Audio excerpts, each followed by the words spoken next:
want to rotate the device. What's it telling you to do that for?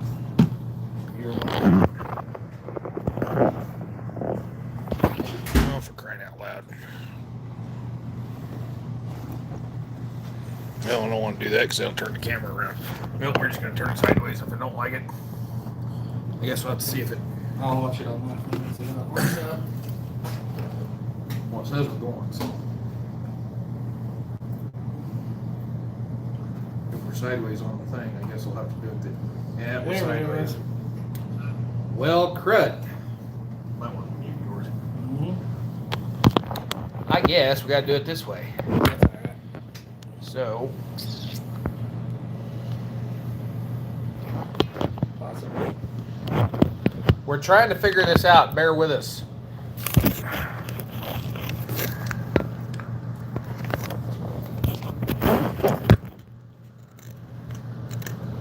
There we go. We're going to have to get really close here, Garrett, like brothers. Yeah. There you Big go. belly boys.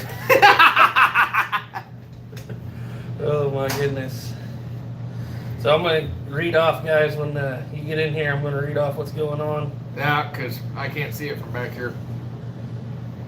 Kodak Tackman said, how about it, fellas? Yeah, we're here. Yes, we are. And Squidward then, he said, good evening. We got 5 people already. So we'll see how this does. Biggs, I ain't done anything on my channel for a while. We might be a little slow. But I thought you could do this sideways with the phone on here, but I don't think I set it up that way when I set it up. Yeah, it looked like your rotation was locked.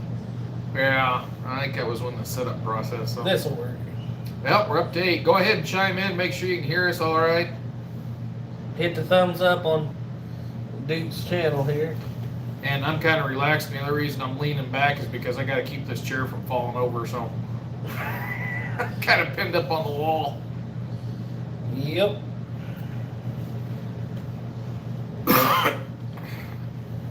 So you gonna tell them is this the last chat from Wyoming? Well, for a while. I hope it's not the last chat forever, but it's the last chat from Wyoming for a while. Probably. I might do one for fun, but...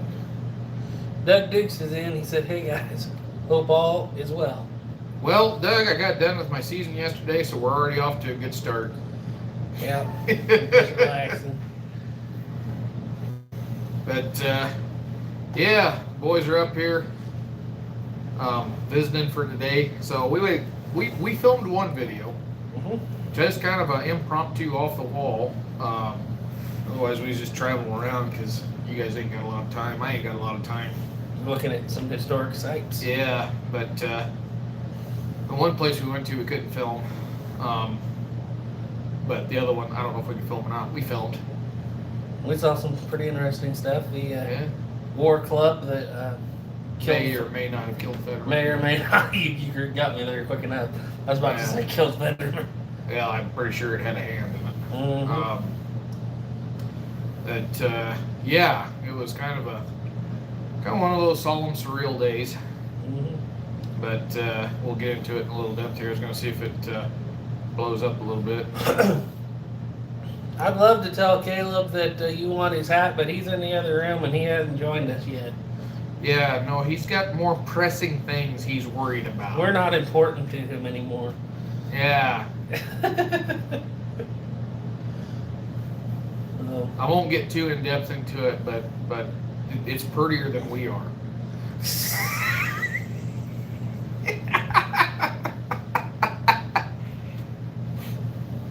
I don't think that's too difficult to accomplish.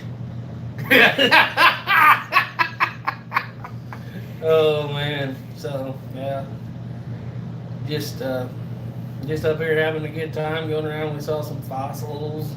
Yeah. Then we went up to Fort Robinson. Yeah. That was a pretty solemn place. It was not all fun and games. No, it's a totally different story than what, for that period of time, different story than what Fort Laramie has. Of course, Fort Laramie's got its dark points too, which if you guys don't take off too early tomorrow, we might run out and look at another spot. It's kind of one of those places, but it's going to be a drive-by kind of thing because it's on private land. So Which one's that?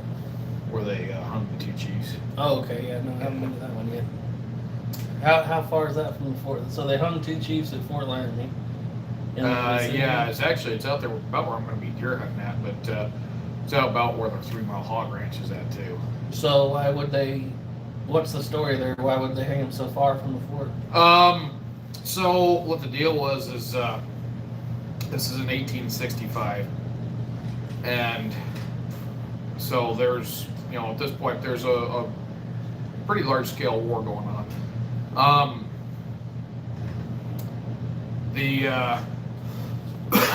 They had at Fort Laramie, they had a Cheyenne man imprisoned in the guardhouse, and a soldier was killed by a war party just about at that spot, 3 miles from the fort. And so the commanding officer at the time, Thomas Moonlight, ordered that the Cheyenne, I don't know if it was the chief or where, but the Cheyenne man that was in the guardhouse to be taken out where the soldier was hung and hanging, or where the soldier was killed and hanging. So they went out and they built a scaffold, and it's it's a terrible story. They didn't use a rope, they used a chain.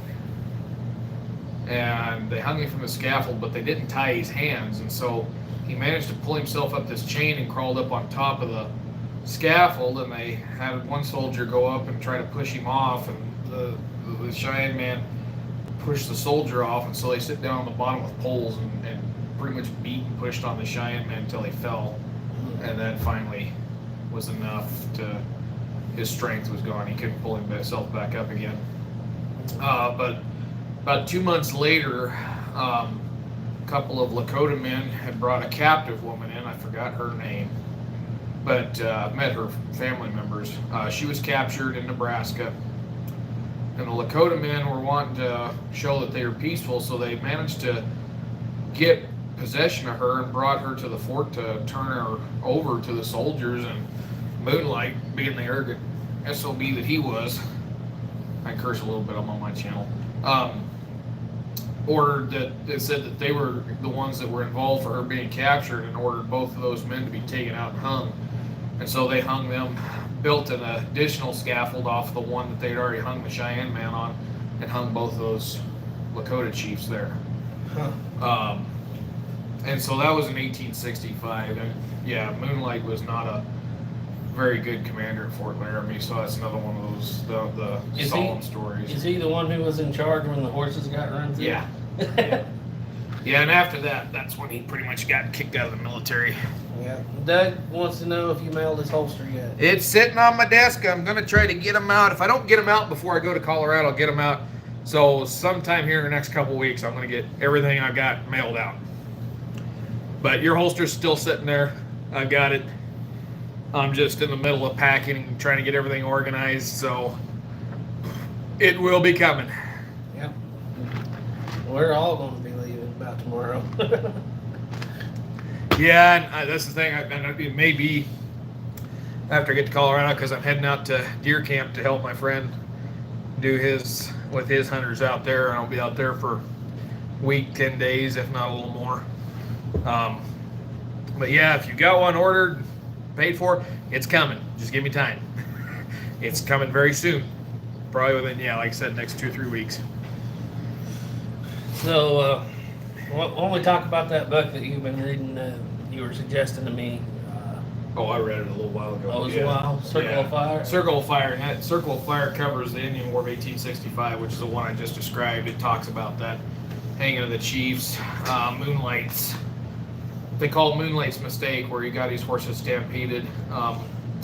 Captain Fouts will be killed that year because after the incident with the chiefs, Moonlight orders, I think it was Moonlight ordered, no, excuse me, it was General Connor, ordered all the so-called Laramie loafers to be moved from Fort Laramie east to Fort Kearney, not Phil Kearney, but Fort Kearney, named after Stephen Watts Kearney. He was established in 49. Orders them moved out there, but that's Pawnee territory. When they realized they were going to Pawnee territory, they got upset, rebelled against Fouts' command, and Fouts was killed. his entire, or he was killed in his detail. And then it gets into the Connor expedition. Connor's, well, it's one of the Powder River expeditions, but Connor's basically retaliation strike after Casper Collins was killed in July at the Battle of Platte River Bridge. And Collins will come across the village of Arapahoe and pretty much wipe that out. And then that's kind of the last major action. And after that, then it just melts right into Red Cloud's War, because they try to negotiate peace and open the Bozeman Trail in '66, and it just falls apart pretty quick. Doug wants to know, when are you going to get a full-time job at Laramie? Well, that window came by and just passed me right on. Veterans preference beat me out, so. Oh, well, they didn't Yeah. deserve you anyhow. So, well, I haven't completely give up hope, but for right now, I've accepted a permanent job as a security guard at a hospital back home. So You'll be back into the history business before you know it, probably. one of these days, yeah. But for right now, it's kind of like, yeah, I'm at that age. I'm at that sweet age where I got to start putting into a 401k and thinking more about health insurance, because the older I get, the more things are not functioning like they should. I got a lot of things I got to think about. So not giving up on Fort Laramie yet, but I've got to just kind of move my attentions elsewhere for a while. Yeah. And I hope it ain't much longer than a year or two, but it may be a little longer than that. But the nice thing about it is I'll have 3 days off when I do this. I'll have more time to do YouTube and holsters and stuff. Yeah, when he gets down there, you guys might see more shooting and historical firearms videos again. I won't go that far just yet. Well, if you happen to get down and make some. Yeah. Now, if I come down your guys' way, That's what I'm yes. talking about. Oh, yeah. Yeah, I'll be a little closer to them so I can swing over for a weekend or something. But that gets spendy, though. It does. Price of gas down there in Colorado, holy Moses, that'll get spendy fast. Mm-hmm. Takes 2 tanks of gas to get over there and 2 tanks back. Uncle Chaw says good evening. All right. But basically, today we just kind of run around. We went over to Agate Fossil Beds and looked at the Red Cloud collection over there. And that's where we saw the club that may or may not have killed Fetterman. And a Hawken rifle. And a Hawken Cut rifle. down Hawken rifle. Cut down, yeah. Interesting. And they had a Sharps rifle there. It was a '63 conversion that was at Little Bighorn and at the Cheyenne Outbreak. And Cheyenne Outbreak is where we wound up next for Fort Robinson. Mm-hmm. And boy, that fort's got to have about more still existent history than any of the forts I've ever been to. yeah, and that's because it was in operation until 1948. And the Forest Service took over after that, and they had it for a while, and the state of Nebraska got it. The reason the state of Nebraska got it is because I guess the Forest Service, if I remember right, they said tore down 3 or 4 buildings, and the local community just was in absolute chaos. And so it got turned over to the state of Nebraska. Kind of its own little community out there, is what it looks like. Yeah, and Fort Robinson is big. It was a big operation. But so if you're not familiar with Fort Robinson, it gets established 1874 as Camp Robinson. The whole purpose of that was that in 1874, with the discovery of gold in the Black Hills, Robinson was serving 2 purposes. One, to try to keep miners out of the Black Hills, and 2, natives at the Red Cloud Agency, the Lakota, the Oglala at the Red Cloud Agency, were not happy about the gold seekers, and there was a couple revolts at the Red Cloud Agency, and so the other purpose of that was to have soldiers right there in case something was to happen. And so Camp Robinson quickly becomes Fort Robinson, and it becomes very quickly a major military hub. The early years, it was never, in the early days, it really wasn't built to be there long, but it wound up being there longer than then Fort Laramie would have remained. And the big thing was the rail line come through there. And when the rail line come through, that meant that it was easy to move supplies. I mean, the rail line pretty much goes right through the middle of things. Excuse me. And so made sense to keep it open. Fort Laramie didn't have a rail line, and so it's 70 miles to Cheyenne, the nearest rail line where Fort PA Russell's at, or 90 miles to Fort Robinson to the rail line. So in 1890, the Army closes Fort Laramie. If it had gone the other way, they probably would have kept Fort Laramie open, closed Fort Robinson, but as it was. And so Fort Robinson then becomes the remount area, so that's where they're basically breeding the horses for the United States Cavalry up through World War One. And then World War II, that's where they start training dogs for the military police dogs. So the canine units the military is using in World War II were being trained at Fort Robinson. It also became a German POW camp because, it's out in the middle of nowhere. And then after World War II, it just didn't really serve a purpose anymore, so the military shuts it down. They also shut down Fort Meade, and Fort Meade is almost identical to Fort Robinson in the amount of time it was in operation. They're on opposite sides of the Black Hills. Meade is up on the north side by Bear Butte. Fort Robinson's down there on the south side, and they both closed in 1948. But Fort Meade, it's a VA hospital, but they also have a nice museum there. One of these days I gotta get to it. But that's where the 7th Cavalry wound up at, was at Fort Meade. Yeah, I'm just looking down here to see if that's where Short Chips was. Yeah, and I see that Snapper just sent me a text message. Wow, he ain't watching? Oh, yeah, he needs to reload and stuff. The Snapper, if you're watching, I've got it in the Jeep. I'll try to get it out here as quick as I can. Yes. But anyway. No, Chips was from the dog training center in Front Royal, Virginia. Oh, okay. So it wasn't that one. But it was still pretty interesting to see.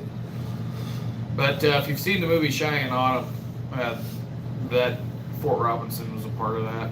I need to watch it again. It's been a long time. Yeah. All I remember is Jimmy Stewart. I couldn't figure out. I thought, because they had the big to-do out there at Fort Laramie. And so I was like, I've watched that movie time and time again trying to see what Fort Laramie's at. Fort Laramie ain't in there. So I finally asked the historian out there at Fort Laramie, I said, what part of that did they film out here? And he says they didn't. They filmed the promos out here. They didn't film the movie out here. We're like, oh, okay, that's why Jimmy Stewart and all them are there. A lot of these actors that never shared a scene, because they're there promoting the movie at Fort Laramie. Oh. But Fort Laramie never had a part in that story, really. So they showed up at Fort. Would they have a screening there or something? No, it was before the movie came out. While it was still in production, they were filming the promotionals for it. Yeah, because we've got. If you go on YouTube and look it up, there's a couple of interviews they do on the porch of Old Bedlam. Okay. We've got some pictures of Jimmy Stewart there. See, I thought he was on the porch of Old Bedlam or in Old Bedlam when he does the cards and the cards are light. No, that wasn't. That was not. Okay. Yeah. You fooled me. Yeah. Nice white building, green trim. Yep. There wasn't that. So, could you just imagine if Fort Laramie had actually been still in service until World War II, and they would have never a lot bigger than what it is now. Never took all the buildings down. Yeah, it's funny they sell it off 1890. The Army leaves Fort Laramie.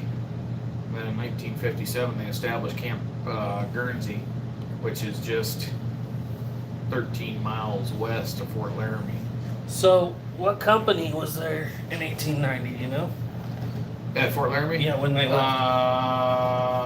9th Infantry.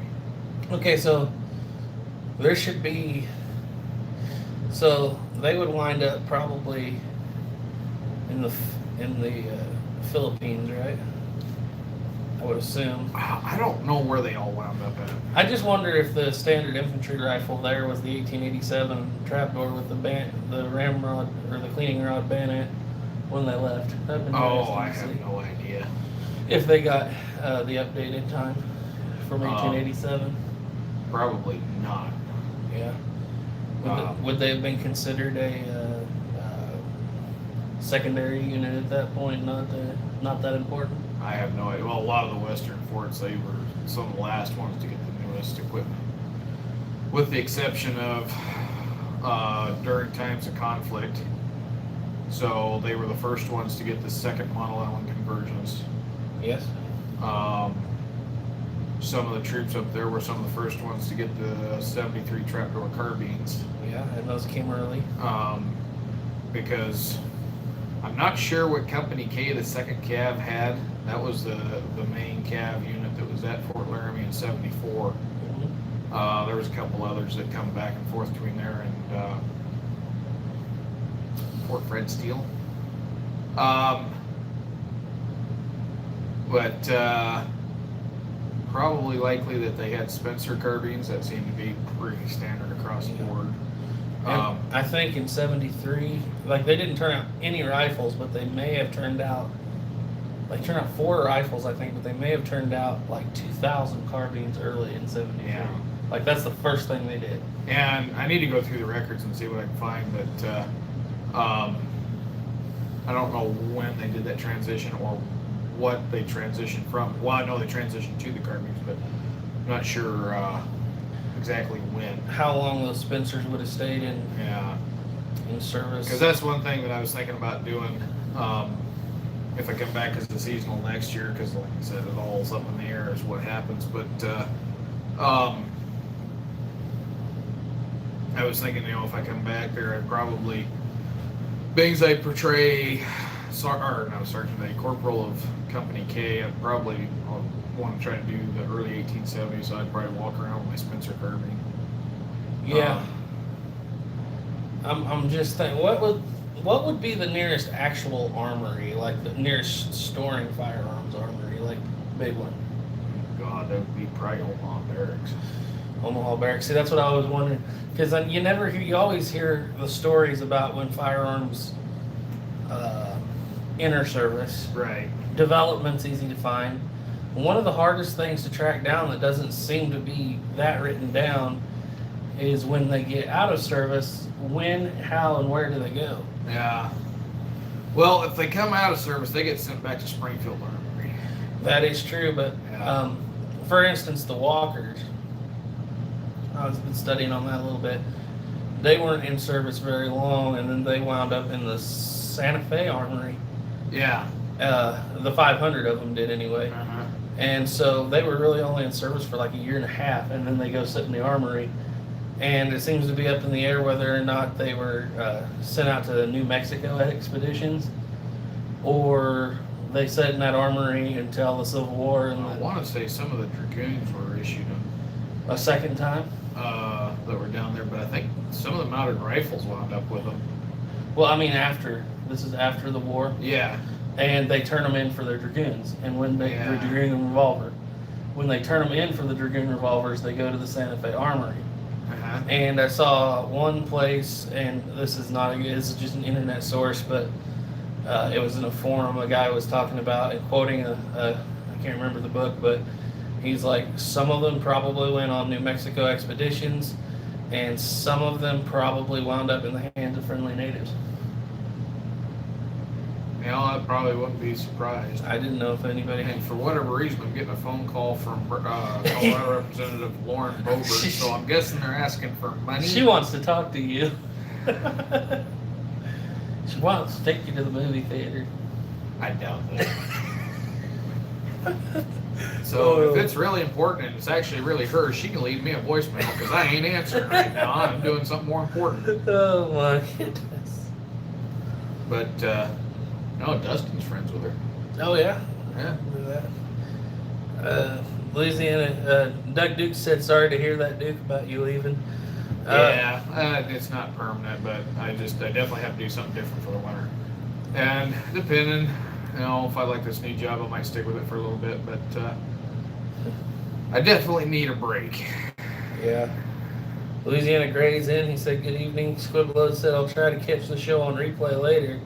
It's bedtime in the Eastern time zone, the only time zone that matters." Six Emperor Tyrannus said, "I've always been fascinated by the former Confederates that formed the Confederate settlement in Brazil." Sorry.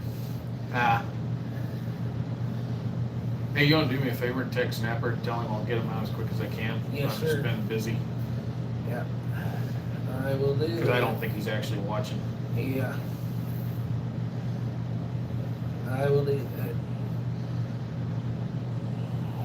Yeah, let's lean forward here and see.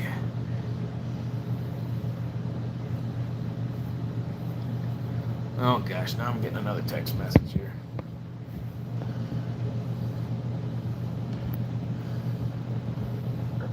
Said you'll send it ASAP. Yeah, maybe a little bit.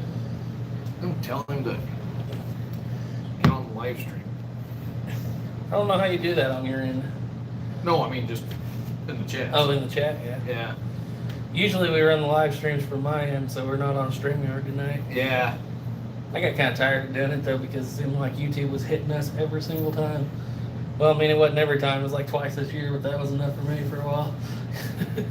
Yeah, they're getting picky, but you guys are getting big too, so they watch you more closely. I don't know about that, but they sure did watch. Anyway, back to talking. We ought to just talk about the subject of the walkers for a little bit. Or is you not the subject you're on right now? Well, I haven't been reading up on it for a long time, so I'm kind of dry. You dry? Yeah. Me too. But, Cult history's found the back burner for a little while. yeah. So when's the first trapdoor, history of the trapdoor? Working on it as soon as I get home. I mean, I'm still waiting for the muzzle loader to come in. And it's either if it don't get here in time or something happens and we can't get it here in time, I'm just going to, for the muzzle loading portion, use the Remington 12 rifle. Yeah. Too bad you don't have an infield. I don't have an infield. I have one, but really need a Springfield muzzle loader to tell Yeah. the story because it's all the corresponding Start parts. with a Charlottesville and work your way in. We've already got we got a pretty good history video on the 1795 Charlottesville. Yeah, that's the one that starts all the Springfield, so I just do the whole Springfield series. I'm not that into the flintlocks myself. Because then you could go on to the Springfield 1903. How about we start with the Trapdoor series and then do part 2? It's a prequel series. You could do it that way too. And then have a trilogy and go on to the bolt actions. Yeah, there's Snapper finally. Yeah, Snapper, so I had Garrett text you because we were on here. I'm going to try to get the stuff to you as quick as I can. I've been super busy. But I still have it. I don't know how soon I can get it, if I can remember to get it tomorrow because I'm getting ready to head to deer camp for You got it here? a week, 10 days. It's in the back of my Jeep. Why don't you just send it home with me and I'll send it to him? I'll be quicker than you. Yeah, we could probably do it that way. Yeah, because I've got, yeah. He all your can't. stuff in there. He's preoccupied for a day or two. Oh man, it has been one thing or another every time I turn around. And will be for another 2 weeks. Yeah, once I get back to Colorado, I start getting 3 days a week off. That'll be nice. I'm gonna get some live streams from the old Duke live streaming setup. How was the last time you live streamed from there? Well, when I was back home in January. Oh, okay. Yeah, because I did one with Slick 6. Oh yeah. Yeah. Forgot about that. Don't worry about it, Snapper. You're good. Yep. You just blocked the whole phone screen for just a minute, but we'll forgive you. Yeah. No, it's all right. There's been 4 or 5 other people texting me, so it's like the 1 minute I go live, then everybody wants to talk to me. The government wants to talk to you right now. So Well, Representative Lauren Boebert wants to talk to me, probably begging for money, but I still think she wants you to go to the theater with her. I don't think I'm that lucky, but. So. And we tried to do this sideways on the phone, so that's why me and Garrett are kind of like halfway on and off the screen. But found out when I turn the phone sideways, it streams sideways. It's working. It's working. We still got So- more and more people coming in. We're up to 16. Well, snappers. I wasn't expecting to get a big washing because it's been so long since I've done one on my own. But yeah. No, yeah, we went to Fort Robinson today. And if you've never been to Fort Robinson, they do have 3 of the first buildings that were put up in the 70s and 80s that are reconstructed, and really they're kind of the 3 most important buildings at the fort. And so one of them is the infantry barracks. It's where I believe it was the 9th Infantry soldiers. I think that company was at Fort Laramie until they got sent over there. But they were, their barracks was there. The commanding officer's office and the adjutant's office building is rebuilt, and the guardhouse is rebuilt. And the 3 buildings, the reason they're rebuilt is because they have ties to 2 separate and tragic incidents that take place. And so the guardhouse rebuilt is the guardhouse where Crazy Horse was killed. Well, I should say, yeah, it is where he's killed. He was bayoneted. The officer and adjutant's office building is where he was taken, and he died after he'd been bayoneted.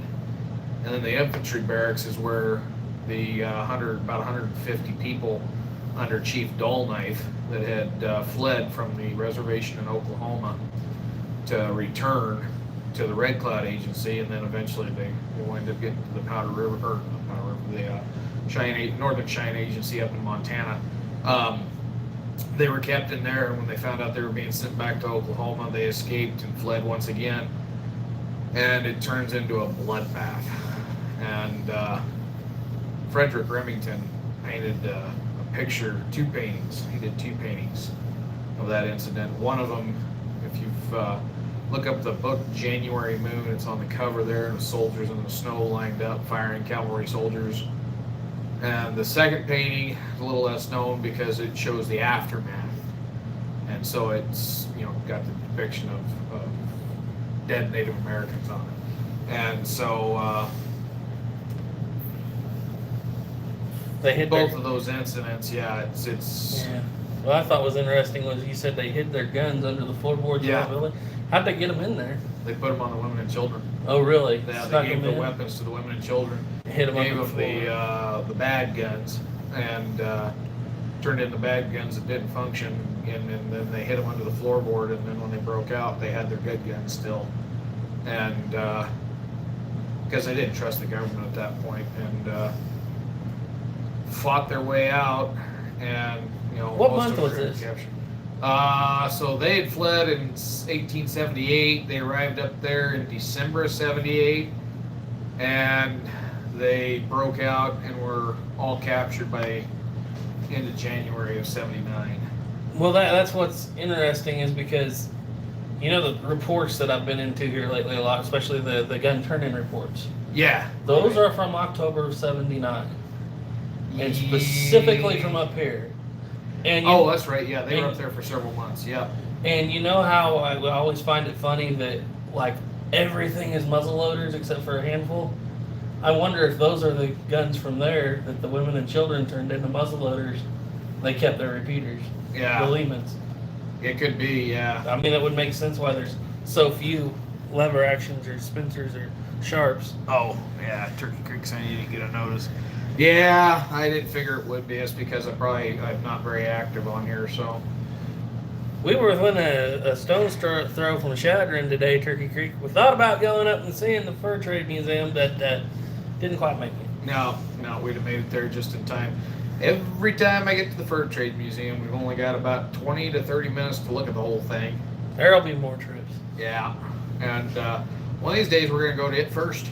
Yeah, and then maybe go up and hit some of the Montana stuff. Yep. We need to do that.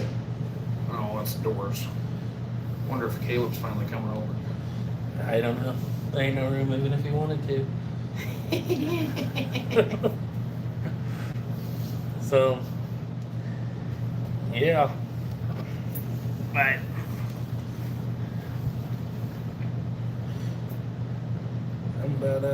I'm running behind. My signal's slow on my phone, so right. I'll just watch that chat. So, yeah, that's what we've been doing. I finally figured out how to get past a lot of the bots and spammers on here. I got it set up on this chat to where the only people that can comment is somebody that's been subscribed for over a month. There you go.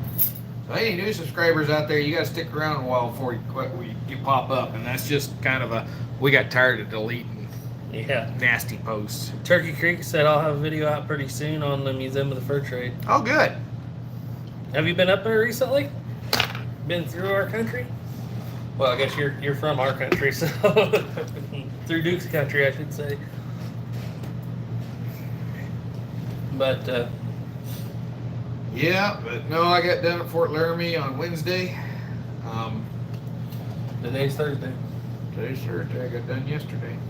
Another season down. What's funny is that the whole season went by fast, but those last 3 or 4 work days just drug out.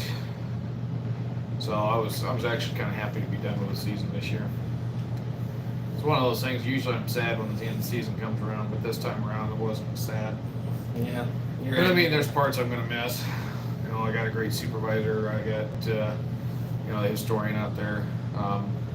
He's been a wealth of knowledge. He's been real great. Treated me very fairly. But at the same time, it's just like I'm ready for a break. Yeah. I am definitely ready for a break.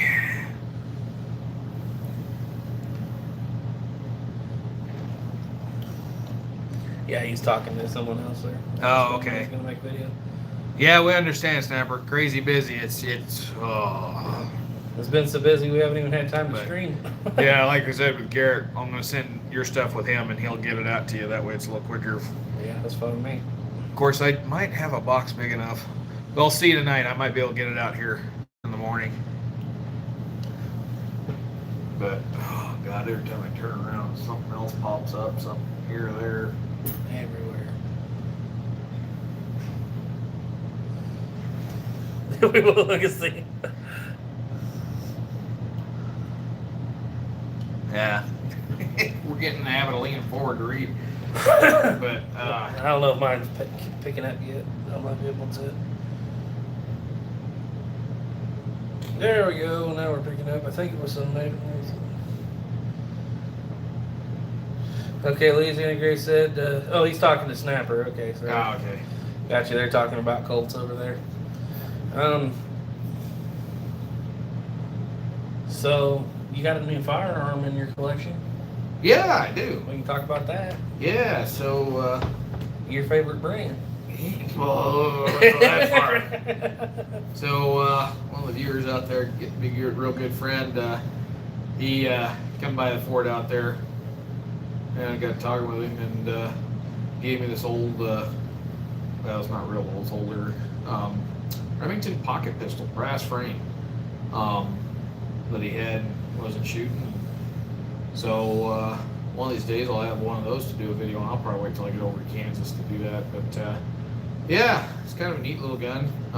Definitely pocket size. Yeah. It's probably about the size of that Smith & Wesson tip up. Yeah. But one thing I noticed is the trigger's got some heavy wear on it, so I'm probably going to have to replace the trigger on it. And I think it's an old Army San Marco, but I think it's close enough to Pieta. I might be able to make a Pieta trigger work. We'll see. They're not that expensive for the part, so yeah, that was kind of a neat little thing. I actually kind of like it. But one thing I noticed though is, man alive, you pull a cylinder out on that, you ain't doing a fast cylinder swap. It takes an act of Congress to get that cylinder to go back in. Tight. Yeah, well, it doesn't flip the hand out of the way like the larger frame gun does when you go in and turn it back into place. Yeah. But yeah, it's it was kind of a neat, unexpected little gift. And yeah, I like it. Yeah. Snapper said, when did Garrett make it up there? Well, I left the still getting used to the thick air. I left the mountains this morning, and where we were up there, where we go up there is only about 2 hours from Duke. So No. at that point, I'm always like, well, better go do some historic site hopping with Duke. Yeah. Original plan was we was going to shoot the Allen conversion, but that plan kind of fell apart pretty quick. Yeah. Didn't fit in the car. Yeah, well, it didn't fit the car. We just don't have time to go make a video. It takes some time to go out there and do that. Yeah. And then get through all the. I also wanted to test it at home too first because they get up here and bring everything out and then something doesn't work and with the habit of every time that we get together something breaks. Well, that's because we honestly, when we get together, we always have so much to do, and so we have to push it all into so it's one like, day. I'm going to let them film their video first with that Allen conversion before I touch it. Well, last time I broke a saddle off here in Mossberg. Yeah, broke the side saddle off my Mossberg. Broke the magazine on the Luger. Yeah, we fixed that We got that fixed pretty quick. The C96 would not run. C96 wouldn't run. And the last time I went out to their place, I shot a GoPro at 300 yards of 1911. And what else? We broke something else up. Oh yeah, Garrett shot the leg off the tripod. I shot the tripod in too. That was fun times. You hear Ethan go, oh! Oh! Oh! Oh. But yeah, you posted the video of that when it gets shot. I forgot what video that was, but yeah, it's funny. It's on your channel. Is it on my channel? Actually, if you go, because it wasn't in the original video. Yeah, it wasn't in the original video. We were filming for Santee for his 100,000 subscriber special, and we cut it out of that. But on the range day, it's at the very end. I left it in. Yeah, you see this tripod is poked towards him, and he just kind of boom, and it just goes flip, bop. And you can still hear Ethan in the background. A couple questions here. Let's see.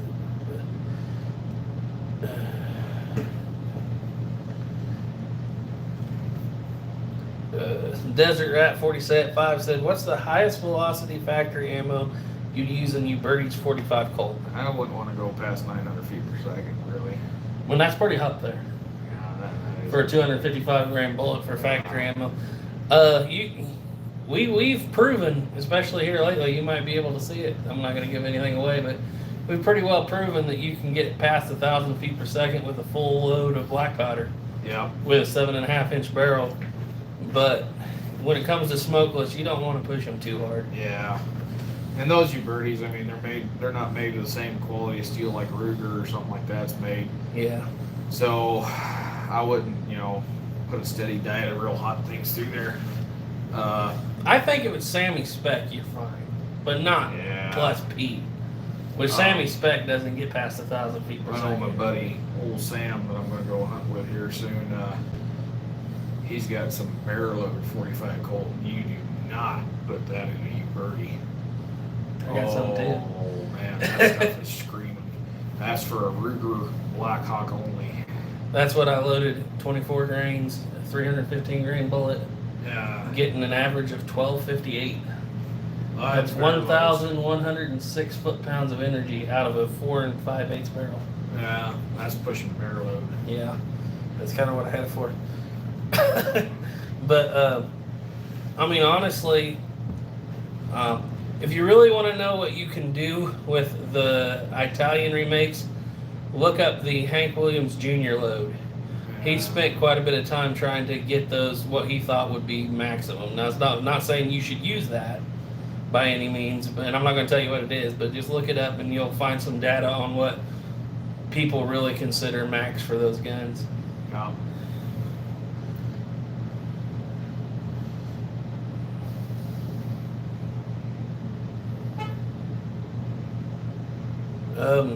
Louisiana Gray said, that's what, oh, he's still talking, sorry, he's still talking to Snapper.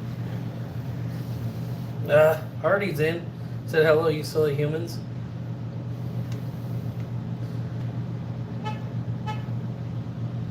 And if you hear honking in the background, we're at Garrett's Hotel. Somebody probably parking. And we've got the window open. I'm not going to get into it. Because I'm already getting a dirty look.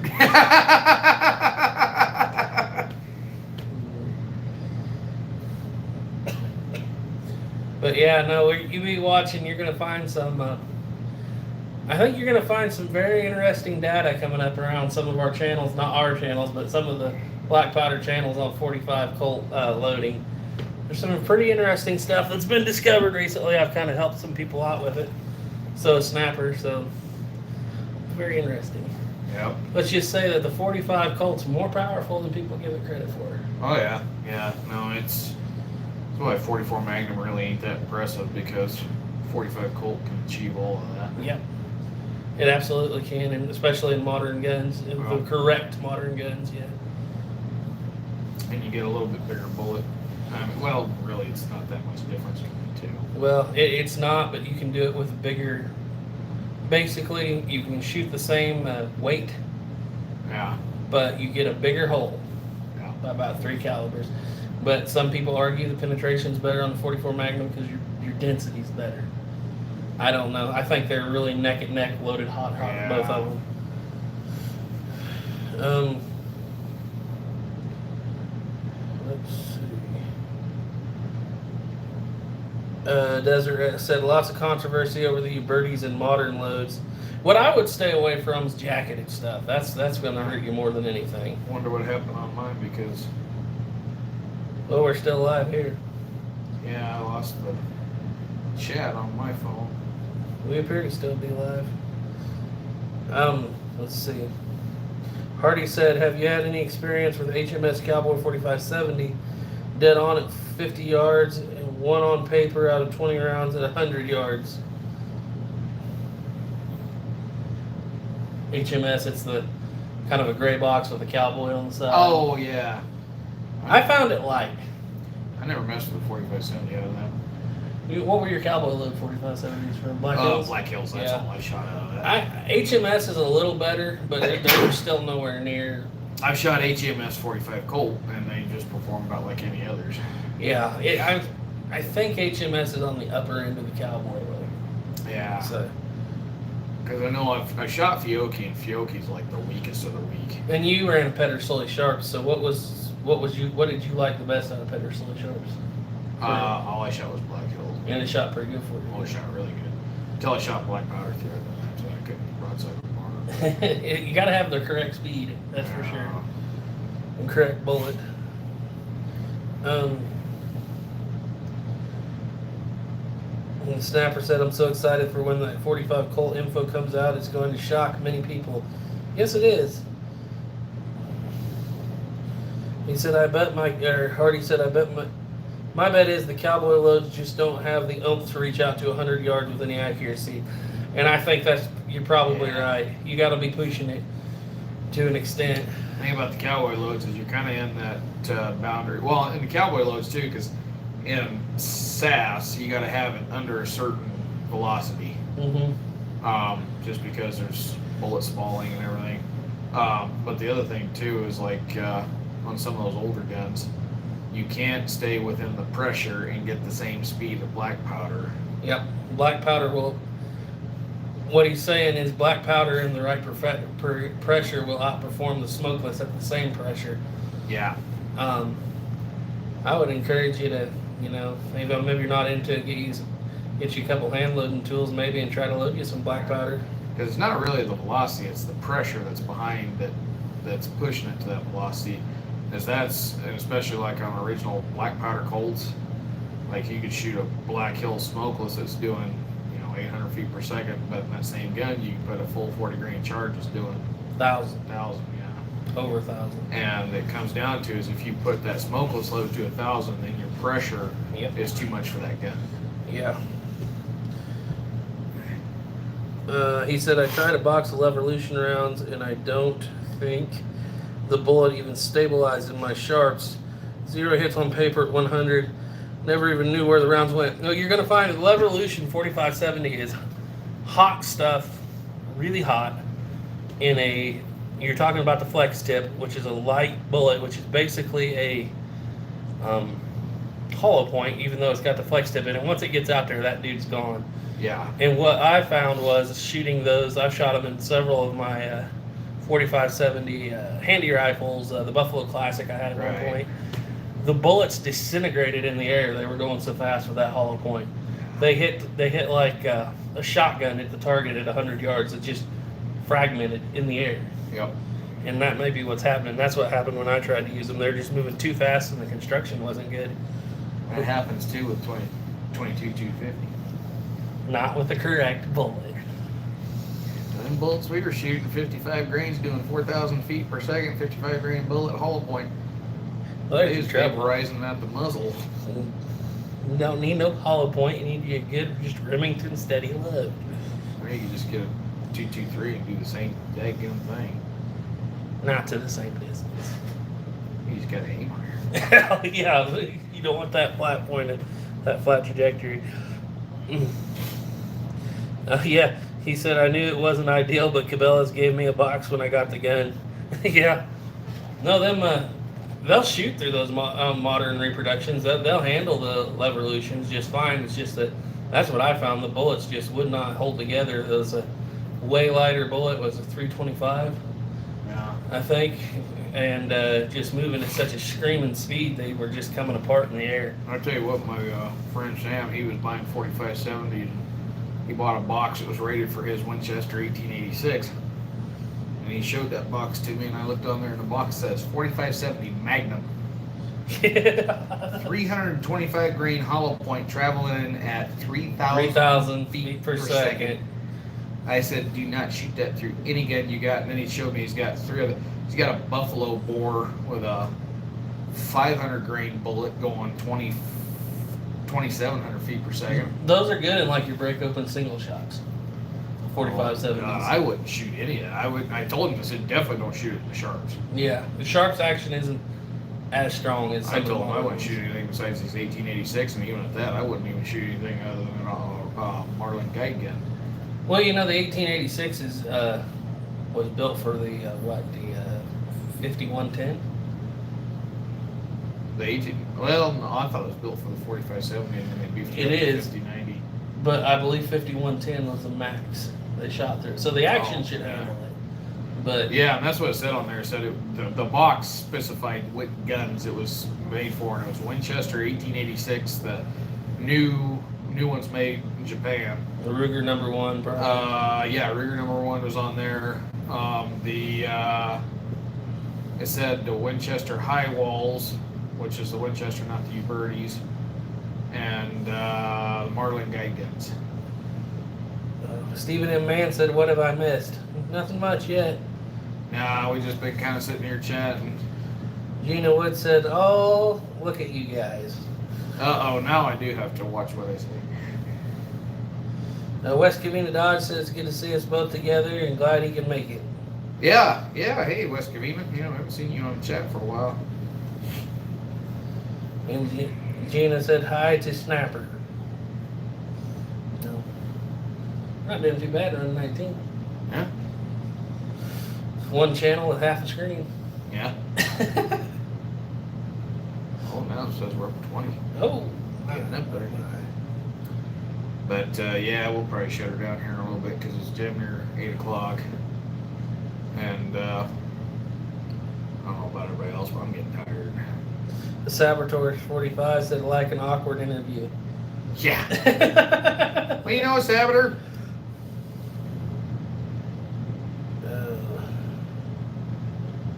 Stephen M. Mann said, how's both forts?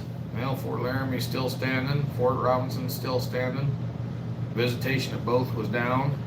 Fort Robinson was basically closed for, I think, for the season. Yeah, I think they were about done for the season because the museum was closed. We couldn't pay for the parking ticket, so we just parked. Yeah. He when you said they're both standing, though, I have to say Fort Robinson, a lot more of it's standing than Fort Laramie. Yeah. Yeah.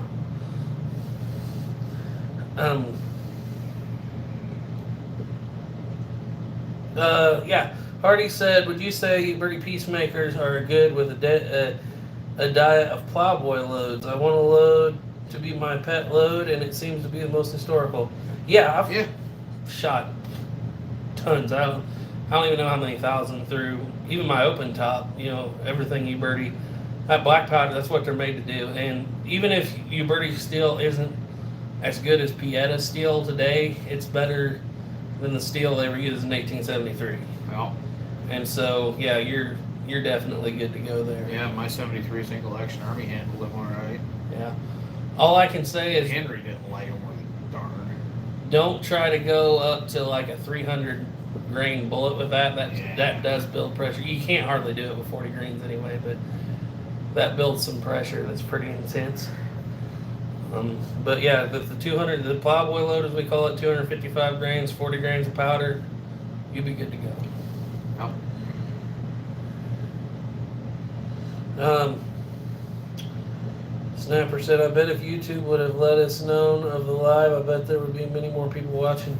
Well, this isn't bad for one channel. 24. No, yeah, we're starting to boost up there. And see, it takes almost an hour after I start one through this YouTube app before it even thinks about trying to broadcast it out to lots of people. So yeah, it's screwy.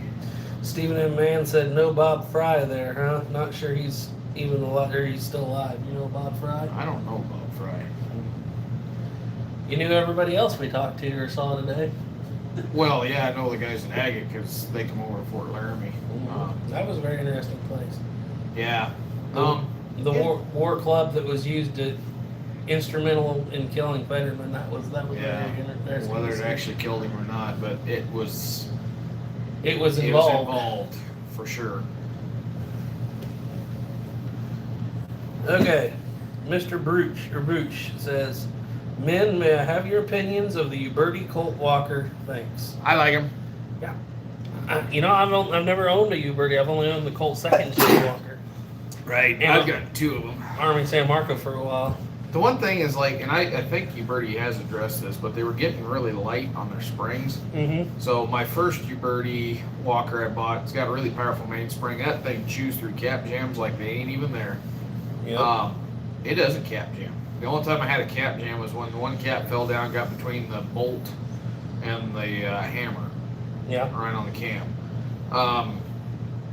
The second one I bought it used, and it was made a couple of years later, and it had a lot lighter springs. That one will throw a fit with caps once in a while.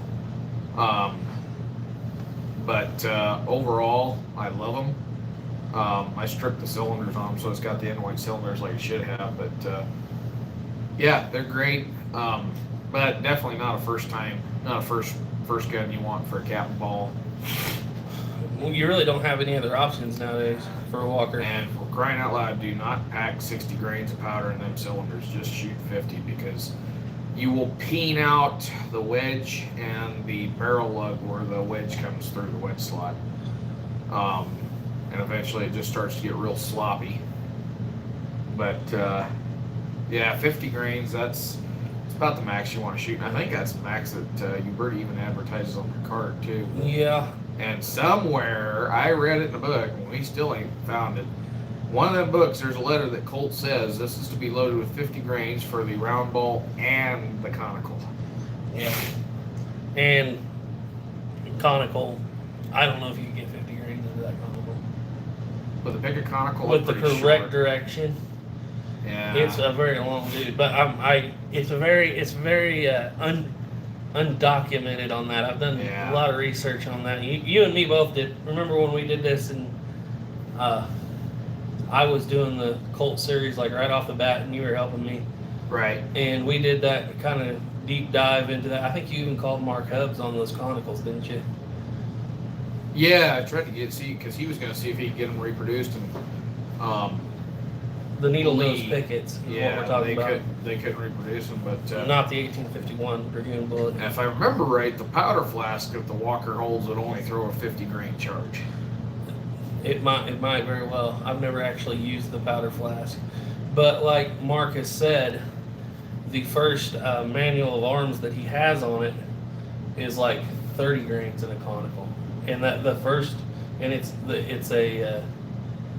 first manual of arms written on it is 1860, and it's not about the Walker. It's just about. That sugar loaf. Yeah, with the sugar loaf. The sugar loaf and the Dragoon. It's 30 grains. That's a 260 grain bullet. That's a huge bullet. The paper cartridges would have been 30 grains and at 260 grains, but that was in 1860. The bullet had been around since 1850, but that's what the cartridges were loading in. If you want to see a bullet, go look at that one that Mark Hubbs has got. Oh my God, that is a chunk of lead. Yeah. And I did do a video with these. They didn't perform very good out of my Dragoons. Oh yeah. Yeah, they did not. How many grains could you get under them? don't know. I'd have to go back and watch that About video. 50. No, I think I was only getting 40. Yeah, that's kind of what I've heard. And I was having to cram it. And that's kind of what I was studying on because, and this was years ago, but them being used actually in walkers is like next to nil compared to them Right. being used in dragoons because with the Uh-oh. walkers being gone. You're going to have to block that guy. Heck, I am. I'm not a. Hey, Snapper, you out there? I'm not a. For some reason, my wrench isn't working. Oh, block. Yeah, I can. There we go. We got him. But I don't think he's been blocked off of mine. Well.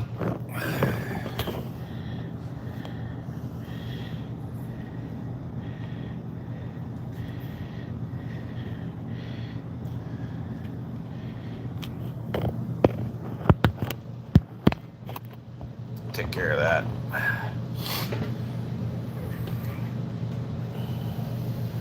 Well, I said that I must have changed it because I thought I had it set to where they could only comment if they've been subscribed for a month. Louisiana Gray said, my walker, I've shot Lee Conicals with 55 grains of 777 and getting speeds at 1300. The Lee must be a short conical because I can't get much of a conical in with 55 grains. Must be a short conical. Snapper, if you want to try them, I got them in Colorado, so I'll send them to you. Don't worry about it. I'll just send you some Yeah. when I get back to Colorado, so it won't be a couple weeks. Louisiana Gray said, yes, it takes serious cramming. I would imagine. Yeah.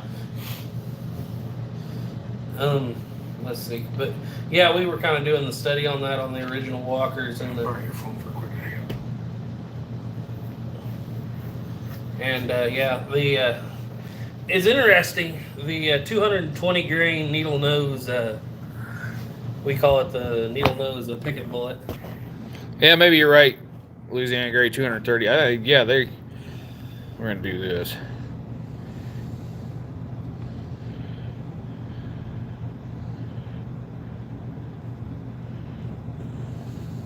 What do you got going on? Oh, you're adding. I'm adding you. Yeah, I thought I was one, but I must have. 11DukeBang is a Oh, moderator. gotcha. Well, now Garrett Woods. I'm was a not. moderator too. Go ahead, I'm gonna answer this. Yeah, so that's Ethan. It's kind of like when that devil went down to Georgia. I bet you didn't know it, but he's a moderator too. And if you dare to use bad words, he's going to ban you.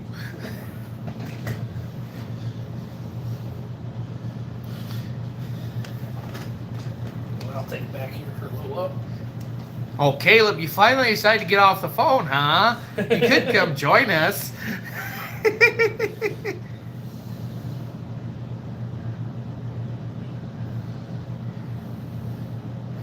Yeah, Hardy, like I said, I thought I had it set to where somebody had to be subscribed for a month before they could do that, but I guess not. That's all right. Yeah, Snapper, when I get home and I find those, because I made them a long time ago, cast a whole bunch. I don't know where I put them. I'll find them. If I ain't got that many, I'll loan you my mold. Hey, Oregon Outback. Yeah, it takes a while for this to advertise, I guess.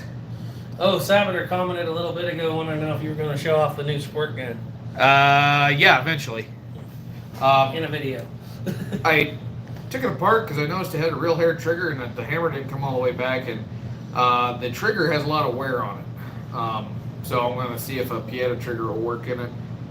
If not, it's not bad enough that I can't go out and use it. But yeah, I'll see if a new piano, they're cheap. They're real cheap.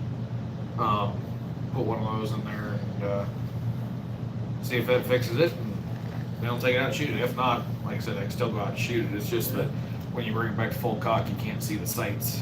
Yeah, that's possible. Doug Duke said he wished someone would make a picket bullet mold for a walker. There was an Italian company that made a copy of the original mold, yeah, but the thing was they didn't line up.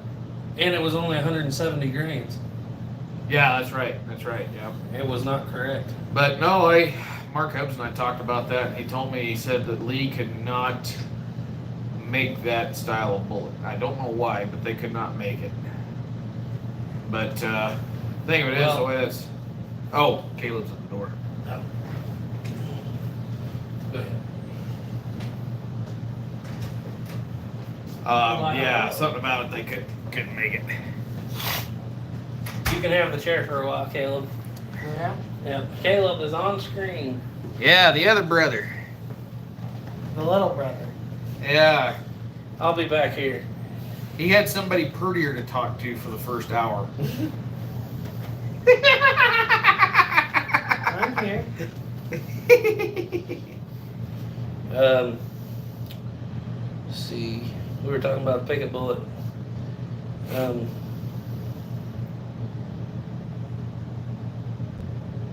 Yeah, Desert Rat said soon donuts will be worth more than dollars.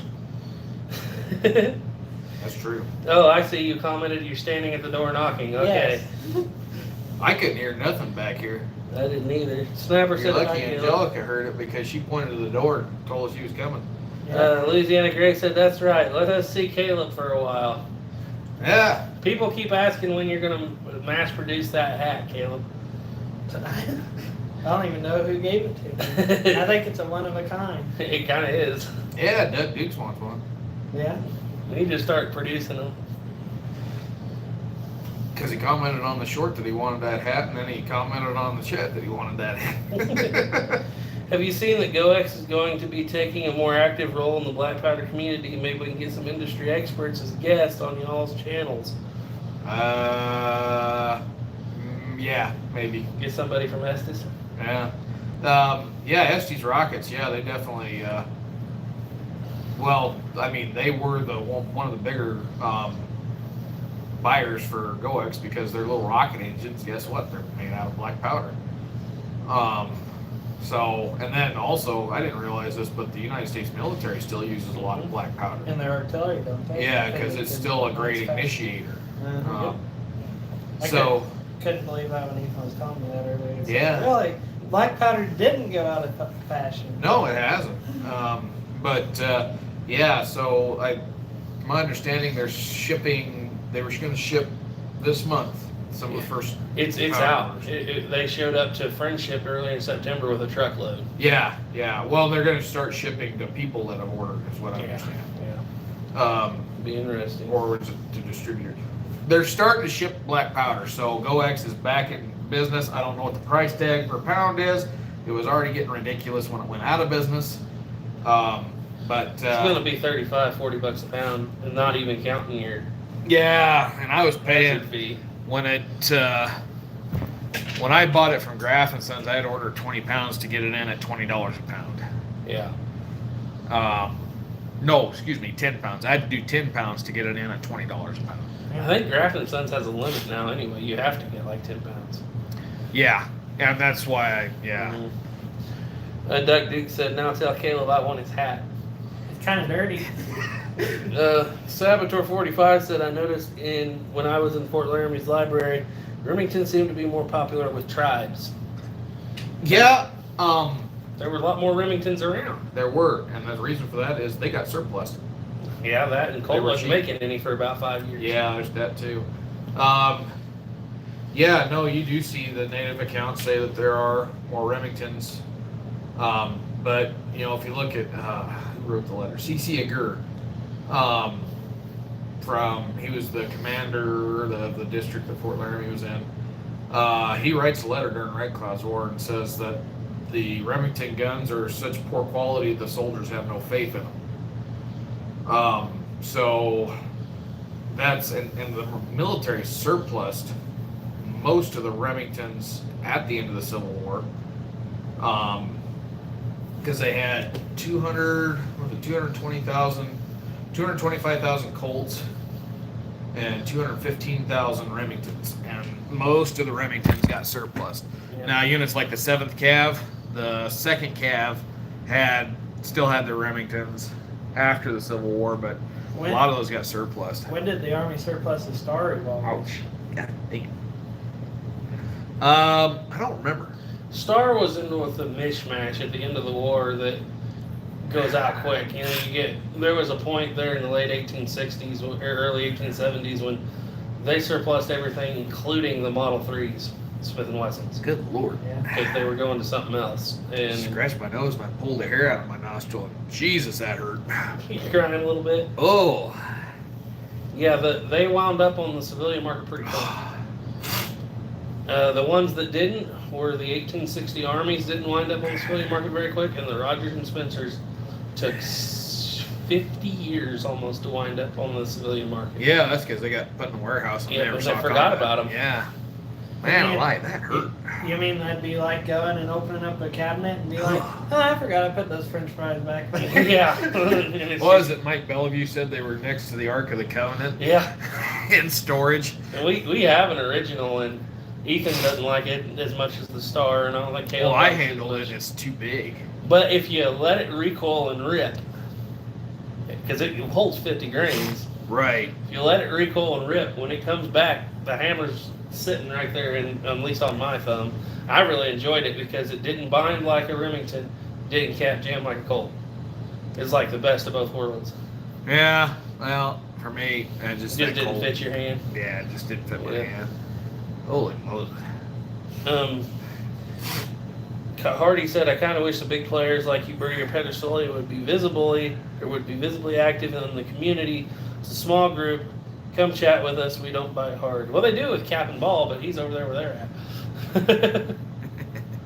I gotta say, I don't know if I'd want him on, because the first thing I'd say is, why are you going downhill so fast?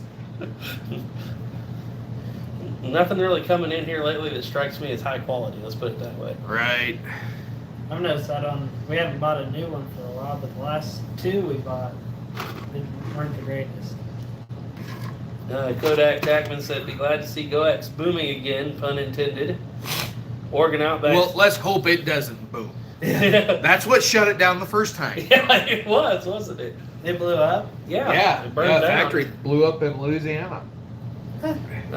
Oregon Outback said, I heard 26 a pound to distributors. Yeah, I'd figure on them marking it up $10. Ooh, well, 25%. So 26 pound to distributors. 10% that'd be 260. So it's gonna be 30. By the time you pay hazmat, you're probably looking at 35, 40 bucks a pound. Ooh, that's not gonna be And nice. that's not even counting tax. So And you have to buy, what, at least 10 pounds. Yeah. So, and old Einsford, oh god, that was, if they start that up again, that's gonna be really high dollar. That's good stuff, though. It really Yeah. is. I like it. Did you ever shoot much old Einsford? He shot I all never- the plowboy loads that we loaded were old Einsford the Oh. first Oh time. yeah, I forgot about that. Oh, you wasted Einsford on pistol rounds? Einsford is better for cartridges, black powder cartridges. Yeah, my nose is gonna start bleeding. Give me a second.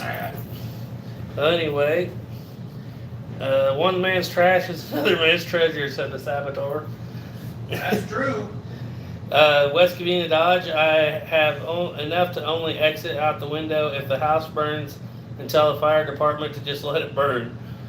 Snappers, okay, he's talking snappers. Yeah, if my house is on fire, don't go put it out.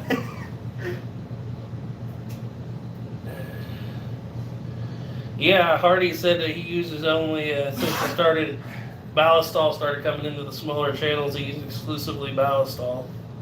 Ballistol's good stuff. We use Remington wipes. Remington oil. Ballistol stinks.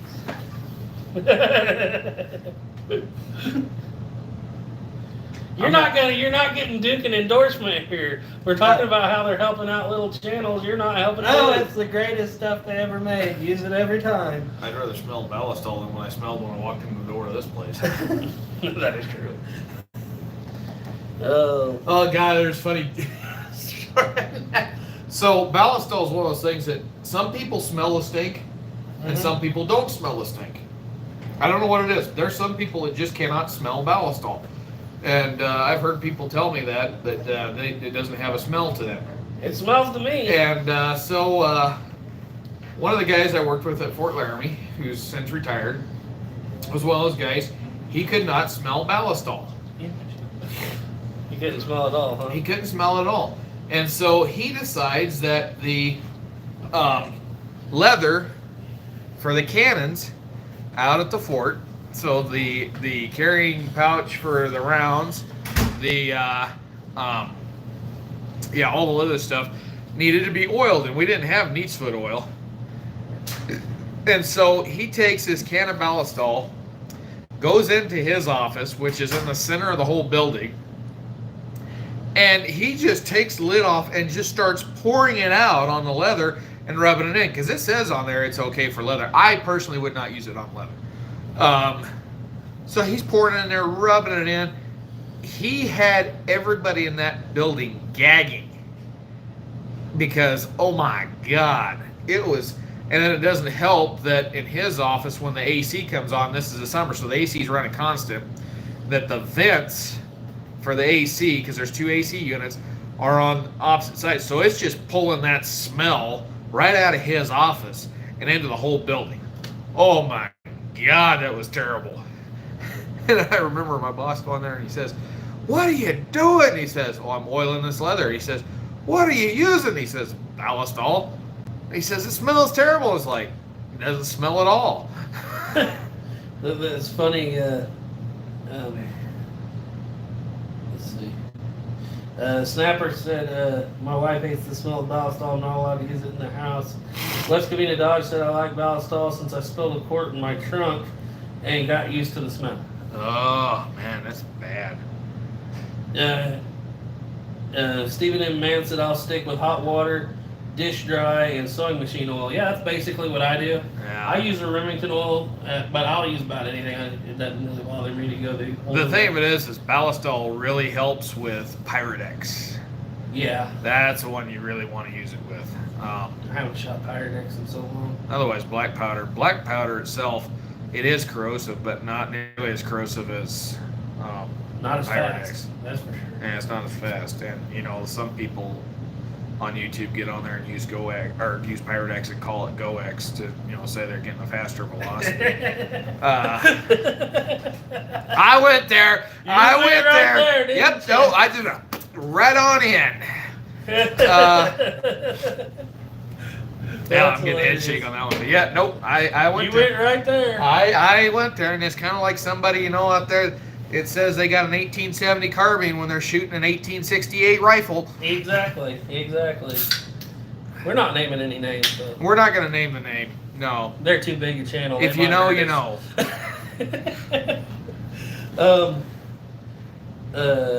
Salvador said, "Go native deer Morrow." For oil. Oh, yeah. Do they actually use that for oil and guns? Yeah. Cool. Yeah. But And it's not good. bone marrow is a great thing. It's great lubricant. You can fry it. You can use it like butter. In fact, that was the buffalo hunter's butter. They'd break that bone marrow out and spread that on bread out of buffalo bones and eat it. Well, I've heard of people eating the marrow, but I've Yeah. never heard of them using it to like oil a gun. But I guess It would. It's fat. Yep. Stephen M. Mann said, "Pyrex is evil." Yeah, it is. Yeah, no. We use the holy black. It was a conspiracy. It's kind of like the water and the frogs. They give everybody Pyrex, turn the guns gay. We're not going into that. We don't want to get this channel taken down too. Oh man. Louisiana Grace said 777 is not bad at all to clean up. Not getting into 777 either. That's just Pyrex on steroids. Some people really like 777 in our community. Yeah, I don't think care. about 777. 777, you've got to have compression so precise on that, or it doesn't perform. You start getting a really wide throw. Because Mike Bellevue did a video on that. It's like you have to compress that to a precise amount of compression. Yeah. And I wouldn't stick it in the cartridge. That's a little hot. What was it? Somebody told me it's like a 15% increase in a cartridge over black powder. So if you're shooting that in an original gun, you're pushing the limits of that, what that gun can handle. Snapper said that was so funny. They thought it was funny. Kodak Backman did too. I mean, I haven't used a substitute in so long just because, well, once you start making your own, there's really no point. Yeah. Or just, and now GoX is back, there's not going to be a point. I was going to go into something for substitution, but I know your mom's still watching, so I'm She just not probably going to is. go there. I'd really have people laughing, but it'd be pushing the boundaries of, yeah. No, I could get away with it on my channel. They'd kill me if I did it on theirs. Stephen M. Man said Pirate X turned inlines into Bradley pitted. Hey, can I steal one of your Pepsis? That was probably the last one I ended.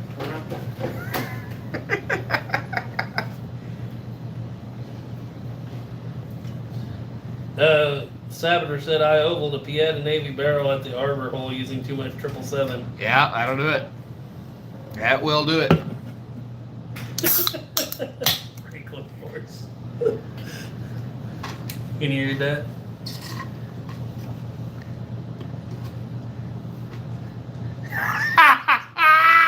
Can you hear free the nipple and reach for a wrench? You might be a black powder enthusiast. Oh, yeah. No, I got chastised out at where I worked at for calling it a nipple and not a cone. Oh boy, no. It's like, oh, Jesus. Yeah. Hardy said, have you seen about the gun cotton drop in muzzleloading cartridges from Australia? Muzzleloading cartridges? Like paper cartridges? I'm guessing. I haven't heard anything about it. I mean, I've heard about here people starting to make, people in the community have gone from making black powder to starting to make smokeless. Figuring it out using the flash. It looks dangerous, but people are starting to do it. Yeah, the thing of it is, smokeless. That's getting down to precise chemistry, because you're in a totally different world. And even the type that you would be making, you'd have to be Right. because you might be making black powder is so forgiving. Yeah, black powder is very forgiving. I mean, you can make big grain, little grain. You know, you get just a little bit off with smokeless. Right. It's going to be a bad deal. And that's one thing, like, and I think Trail Boss, they don't even make it anymore, but powders like Trail Boss, if you were more than 3/10 of a grain off on some loads, I mean, 3/10 of a grain, that's not a lot. And you were in the danger zone if you were either being too low or too high. You had 3/10 to be in between. That's why I never messed with that stuff. Hardy said they were gun cotton woven around a stick that dropped right down in the barrel of the Australian Lorenz rifles in the 1860s. Oh, okay. I think I know which one you're talking about. Yeah. I haven't read up too much on them, but I know what you're talking about. That'd be something Ethan would know more about than me. Right. I'm sure. Dang, we're up to 30. Yeah, growing and growing. Well, I guess we're going to stay on for an hour and a half at least, maybe an hour 45. I don't want to go quite to 2, We're having fun. but dang, I didn't realize I need to get a haircut too. Caleb Jeez. abandoned us. Oh, he's got to go talk to the prettier ones. I guess. That's not a hard thing to accomplish.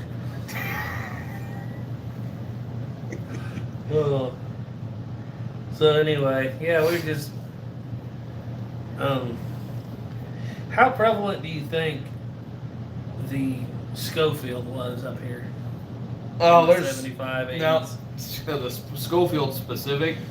I don't see too many of them, but you see mentions of Smith and Wessons. I think it was one of the Sabater. You might know this. One of the Janice brothers had a Smith and Wesson. I don't know what model. I think you were talking like it was a rimfire model. You told me about it, but I can't remember. Like a model. Oh, well, that was Ostrander. Okay. Yeah. With Nick Janice, but I was thinking of Peter and William, which would have been his nephews. I remember one of them having a Smith and Wesson. It was either one of them or one of the Reshaw brothers. But yeah, I mean, they're around. Smith and Wessons are around. They're noted. But specific to the Schofield, yeah, I haven't seen too many references. But if I remember right, I think I read somewhere that Major Schofield that invented it wound up at Fort Laramie. I think that's right. Ethan told me that. And he wasn't there for very long, but from remember right, he was attached because he was 3rd Cav. I want to say he was 3rd Cavalry. And the 3rd Cav was at Fort Laramie for a bit, but I don't think they were there for any length of real time. The snapper said, I saw a guy here on YouTube make gun cotton and shoot it out of his cap and ball. Also, you birdie single action army.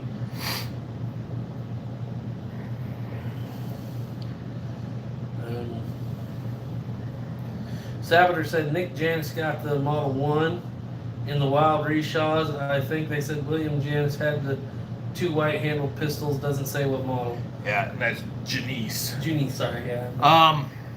Right, and they were, William and Peter were both killed in 1872. Duke has a review out on that original Model 1 if you go back on his channel. Yeah, the little mouse killer. Yeah. And Nick Janice, he got his from Private Ostrander, so that was in 60, somewhere between 66 and 68. I think it was in 66. Ostrander come out, he was attached to the 18th U.S. Infantry because he got out. Well, he was attached to 11th Ohio, then he got attached to the 18th U.S. Infantry, and he wound up going up to Fort Phil Kearny. But somewhere along the lines, yeah, he ran into old Nick Janice at Fort Laramie because Janice was hired on as a interpreter and a scout, and Ostrander had that Smith & Wesson, and he wound up trading Janice for it for a pair of beaded gauntlets.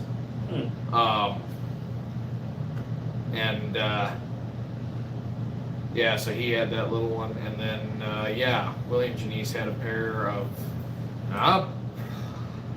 I wouldn't be surprised if they weren't Smiths, because that's when they were starting to. That first model American was starting to become pretty popular.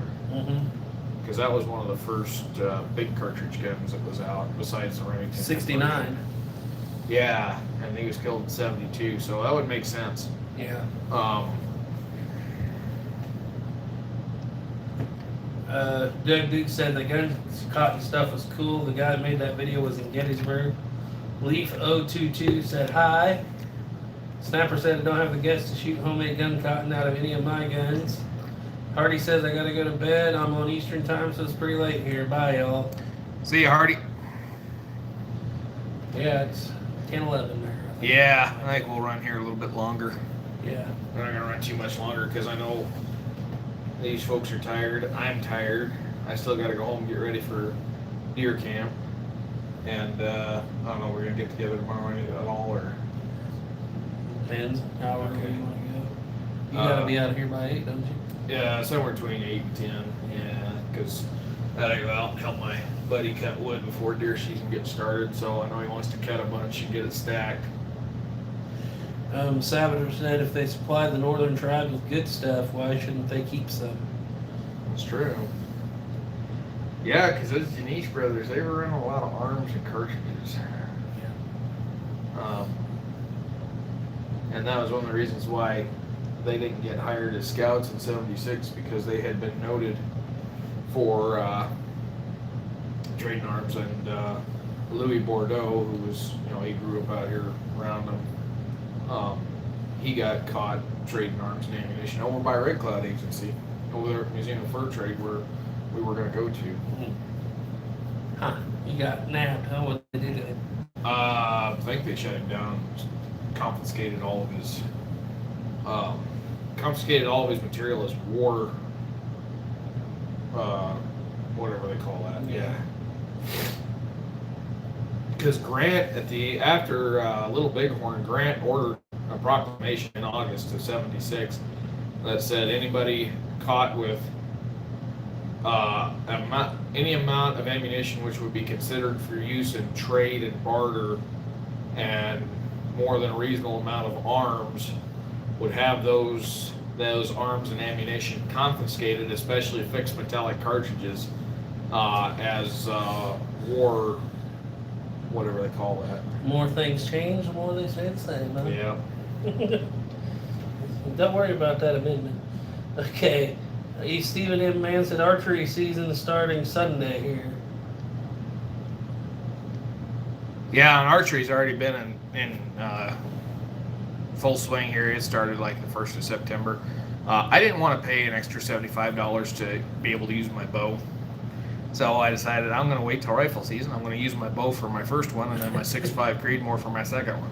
There you I go. wanted to use the Henry, but I can't find anything that's safe for that toggle length that meets the minimum specifications for hunting in Wyoming. I wonder what the minimum specs are.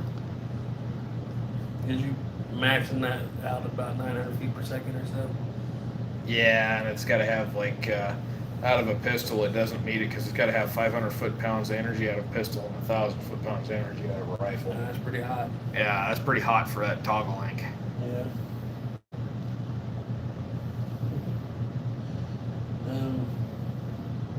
Stephen M. Mann said, "Yep, miss chasing elk in September. Yep. I've been watching elk up in Colorado walk right down a 4-lane like just crazy. They don't even care. They don't care." Out here, I couldn't find elk if I wanted to. One of these days, I'm going to go elk hunting. One of these days. Didn't you say you already did once? Yeah, I did once, and I didn't. I'm kind of glad now I didn't shoot one that day. Because I was 2 miles from the car, and I'd have had to pack that sucker out by myself. I was like, I didn't realize how big an elk was till I got up that close.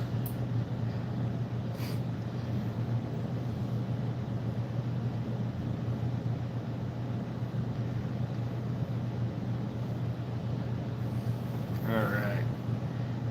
What the heck, we'll go 4 more minutes here. Okay, 4 more minutes. Adventure to Piper said, "Do you quail hunt?" I haven't quail hunted in a long time. I do about every year. At least once. Used to go every Sunday. It got to be expensive for ammunition because Yeah. I don't hit them all the time. Well, we lost our dogs too. They finally lost That was both the the other thing. dogs. You just shoot them and then you gotta go find them. We had pretty good dogs for a long time, but they both dead But- now. It was funny, last time we went hunting for quail, I took our cousin along, and he went down this one draw, we hear him shoot twice. Comes back up, and he says, "I got 25, and we said, "What? Did you shoot them on the ground?" And he says, "Well, do they fly?" That almost sounds like a Jerry Clower story. Actually, he got 8, and he did ground pound them. Jersey Red said, "Hey, Duke, Ethan actually got some quail last year with a Charlottesville. That was kind of cool. Yeah, Yeah, that was the kind of. I tried to shoot a dove with a brown bass, and I found out that when that thing flashes in my face, I can't follow through. I stop it, and then it's just like those still flying, and I missed. You weren't still shooting Pyrex out of that thing, were you? No. I never shot Pyrex out of brown bass. Well, didn't you try to shoot out flintlock to hunt? Yeah, the first flintlock I had, which was that Blue Ridge rifle. Oh, you had a Blue Ridge. Yeah, but You were hunting prairie dogs or something. yeah, we shoot prairie dogs. Not them prairie dogs. They hear that flick of that hammer, and they figured that out quick. Yeah. Jersey Red said, "Hi, Duke." Hey. Yeah. No, I haven't shot a pirate. But at the time, that's all I could get was Pyrex. You could not get. I had to bum a can of 4F priming powder off of a neighbor from down in Colorado, but I couldn't get GoX anywhere. And if I wanted it, I had to buy it 10, 12 pounds at a time. $200. And then the one guy that sold it wanted $35 a pound. And that was like in 2012, 2013. So it took me a while before I could start buying GoX. But once I got it to GoX, I stuck with it. So it's kind of one of those, once you go black, you never go back. Brandon Birch had a good question. He said, "Duke, I have a quick question for you. Where did you hear that the conversion ASM 38 Special was not proof for smokeless powder?" I think there's a few caveats there. It's not just any ASM 38 Special. It's It's the Type 1. Yeah, and it's the Traditions, the one that was made for Traditions. And it has no proof house marks anywhere on it. It was a thing. And I found it on a forum where they said that, yes, those guns were made by ASM, sent to Traditions in Spain. They did not proof them. And then they were sent to the U.S. So they never were tested in the proofing house that anybody can find a record on. So that's why I only shoot really light loads So Black Hills 38s, black powder, Did she have which I'm sure they're gonna be fine. But there one forum claimed that one guy blew his up, and of course he could have been shooting 38 plus P for all I know. But they, be safe? yeah, it's better to be safe than sorry. But yeah, that's the thing, is they said that they never went through the proof house. And yeah, and that, as far as I know, is the only model that they Yeah. made like that. And it was only the, like you said, the traditions. It was a very few. You have a very rare. That's a rare replica. And I think there was 2 of them for sale that day. I should have bought them both. Yeah. It was a matched pair. Yeah. Type but- 1s are so hard to find. Yeah, especially Army San Marcos, because that's the ones that still have the fire. They've got the spring-loaded firing pin. It's in the correct. ring, which And that gun shoots, especially with the black powder we shot. yeah, that it gun. was shooting really good. I think we loaded 20 grains. The of only black thing powder. that's not accurate on it is it should have the loading lever hole for the 51 Navy. It doesn't have that, but other than that, everything else is actually how they should be. I really did like that gun. I need to get one. The Franklin Horse said night, guys. Adventures of Piper said, I have a GPS bird dogs. They really help. Yes, they do. Salvador said ASM open tops are supposedly the same dimensions as the OG, but good luck finding them. Yeah. That little gun, I like that little gun a lot. It really Yeah. felt good in the hand. What's funny is Army San Marco, I've got one of their earlier guns. Their early ones were junk. Mm-hmm. I got an early 49 Like Wells 70s? Fargo. Yeah, and I mean it's junk, but they're towards the end. They were getting really good. Mm-hmm. I've got a couple. And the thing of it is when they went out of business, suddenly you birdies making the same guns they were, to the same quality that they were, and Pieta got a couple of them because Pieta got that Remington pocket model. I know Yeah. for sure from. But yeah, Army San Marco was doing really good, but then Uberti and Pieta got whatever they bought them out. The one I wish it was still around though is Palmetto State Armory. Well, they're Not still the one around. that's not the same one. Palmetto Arms. Yeah. Palmetto Arms, because Yeah. they made the copies of the Colt revolving rifles and carbines. And now they're more expensive than originals. They're more expensive than originals, That's and they're crazy. just as rare as originals. I've got to handle one. It's a wonderful piece of equipment. It was a carbine, 45 caliber, but I was going to have an opportunity to shoot another one, and that never worked out. Yep. Army San Marcos Walker was really close to the Colt second gen, the good one. Yeah, I had both of them. Snapper has the Army San Marco now, but it's like you couldn't tell that you could hold a Uberti and the second gen Walker, and you could feel the difference. Yeah. The Army San Marco was really close. Now I'm not saying that means that it's right because I've never handled the original, but just for the second gens. Yep. Yeah, Salvador, and see, mine really doesn't have a maker's mark either. Mine underneath the barrel says ASM Traditions. That's all it says, and they're stamped in. There's nothing fancy. Somebody sit there with letter stamps and stamped them in there. So they were like, I don't know what the heck happened, but yeah, they I don't know if it was the bad lot, last batch they ever made or what, but Maybe somehow they just went around the proof house. I don't know. It could have been a mistake.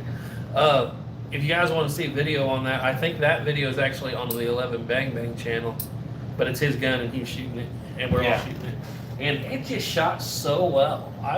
The only thing I didn't like was it seemed like the alignment for the ejector rod Yeah, no, is and that's tough on that gun. And that's something that's true even with the Uberti conversions, is that when you do a 38, they've got that ejector rod set for 45. So on a 45, they'll clear out every time. But when you go down to a 38, if you go over to where it needs to be to kick it out, You're out of line. you're out of line because that ejector rod hits the cylinder face.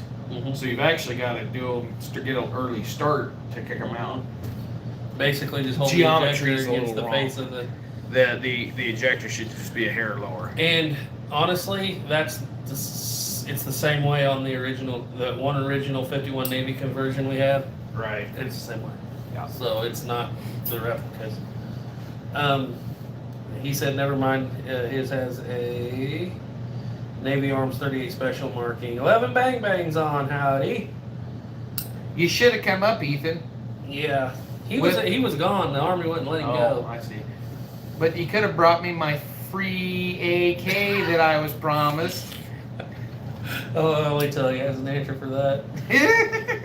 Snapper said, I really love that Army San Marco Walker. Feels very close to the original. Need to get a video on that, Snapper. I'd love to see it. Brandon Burke said, my Type 1 has an EMF marked under the barrel.